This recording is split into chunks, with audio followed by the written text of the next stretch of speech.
মাছের রাজা ইলিশ, আর এই ইলিশ মাছ দিয়ে কত রকম রান্নাই না করা যায়। আমার পছন্দের খাবারগুলোর মধ্যে একটি হচ্ছে ইলিশ মাছ ভুনা, আর এই রেসিপিটি দেখার পরে আপনাদেরও খুবই পছন্দের খাবার হয়ে উঠবে। এটি খুবই অল্প সময় এবং বাসায় থাকা অল্প উপকরণে তৈরি করতে পারবেন। ইলিশ মাছ ভুনা করার জন্য আমি এখানে ইলিশ মাছ নিয়েছি 7 পিস, ভালো করে কেটে সুন্দর মতো ধুয়ে নিয়েছি, আর লবণ আর হলুদ দিয়ে মেখে নেব। এখানে হাফ চা চামচ করে লবণ নিয়েছি, হাফ চা চামচ করে হলুদের গুঁড়ো নিয়েছি, নিয়ে ভালো করে ম্যারিনেট করে রেখে দিব মাখিয়ে 10 মিনিটের জন্য। আর এই কাজটি হাত দিয়েই করতে হবে, মাখানোর কাজটি। এই যে ভালো করে মাখিয়ে নেওয়া হয়ে গিয়েছে। এখন আমি ভাজতে চলে যাব। ভাজার জন্য আমি আসলে একবারে রান্নার জন্য আমি ভুনা করব, তো এই জন্য আমি ভুনার জন্য তেল নিয়ে নিয়েছি, দুটোর জন্যই আর কি। মাছ ভাজার তেলটা কিন্তু একটু অন্যরকম ফ্লেভার থাকে, আর ভাজার জন্য আমি হাফ কাপ তেল নিয়েছি। এখন হালকা করে ভেজে নিচ্ছি। আমরা জানি ইলিশ মাছ খুবই নরম একটি মাছ, আর বেশি ভাজার কারণে কিন্তু ফ্লেভারটা নষ্ট হয়ে যায়, যার কারণে আমি এখানে হালকা করে ভেজে নিচ্ছি। চুলার আঁচ মিডিয়ামে রেখে কিন্তু মাছগুলোকে আমি ভেজে নিচ্ছি, আর মাছগুলো যাতে উল্টানোর সময় ভেঙে না যায় সেটা কিন্তু খেয়াল রাখতে হবে। ওপাশটাও আমি ঘুরিয়ে দিলাম। এখন মাছটা ভাজা হয়ে গিয়েছে, মাছগুলোকে উঠিয়ে নিব। আর কত সুন্দর করে আমি ভেজে নিয়েছি, কি পরিমাণে ভাজাটা হয়েছে সেটা আপনাদের একটু দেখিয়ে দিলাম। এখন সেই মাছ ভাজার তেলে আমি কিন্তু 1 কাপ পেঁয়াজ দিয়ে দিয়েছি, জাস্ট একটু ভেজে নিব হালকা করে পেঁয়াজগুলোকে।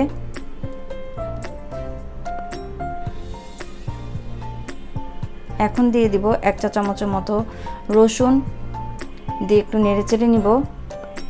এখানে আদা জিরা কোনো কিছু আমি ইউজ করব না। এখন ঝাল ঝাল যেহেতু হবে, 1 টেবিল চামচ নিয়েছি মরিচের গুঁড়ো, আর হাফ চা চামচ নিয়েছি হলুদের গুঁড়ো। এটাও দিয়ে ভালো করে একটু মিক্সড করে নিব। আর এখন দিয়ে দিব পরিমাণ মতো লবণ।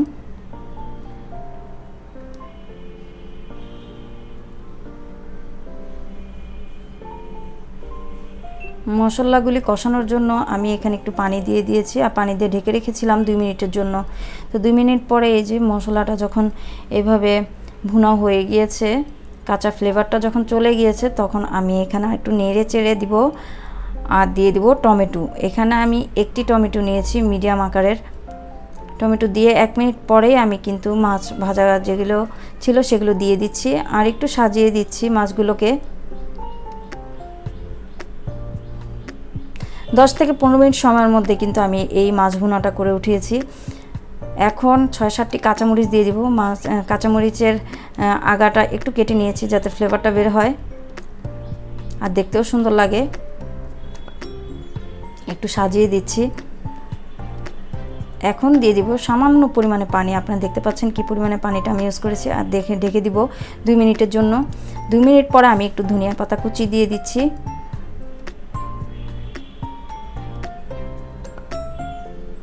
আর এই ধনিয়া পাতাটা যাতে কাঁচা না থাকে সেজন্য আমি এখন মাছগুলোকে ওপাশে ঘুরিয়ে দিব, এতে করে মাছের গায়েও কিন্তু ওপাশটা সুন্দর মশলাগুলো লাগবে, আর কাঁচা যে ধনিয়া পাতা দিয়েছি তার ফ্লেভারটাও একটু খুব সুন্দর আসবে। নিচে চলে যাওয়ার কারণে কিন্তু এই যে ধনিয়া পাতাটা খুব সুন্দর একটা ফ্লেভার বের হবে।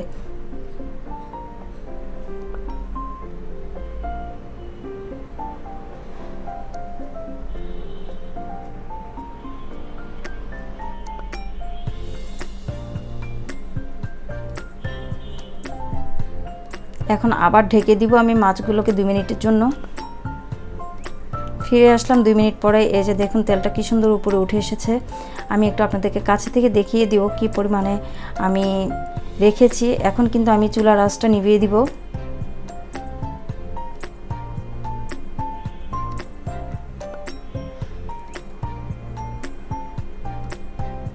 আমি কিন্তু খুব ঝটপট তৈরি করে ফেলেছি এই ইলিশ মাছ ভুনা। খুব কম পরিমাণে মশলা দিয়েছি, এবং পানিও ইউজ করেছি। ঝটপট ঝাল ঝাল ইলিশ মাছের এই রেসিপিটি আপনাদের কেমন লেগেছে অবশ্যই কমেন্টের মাধ্যমে আমাকে জানাবেন। অতিথি আপ্যায়নে পোলাওর সাথে সার্ভ করতে পারবেন, ফ্রেন্ডস অ্যান্ড ফ্যামিলির সাথেও শেয়ার করবেন। ভালো লাগলে আজকের মতো বিদায় নিচ্ছি। আবার দেখা হবে অন্য কোনো দিন নতুন রেসিপি নিয়ে। সে পর্যন্ত সবাই ভালো থাকবেন। আল্লাহ হাফেজ।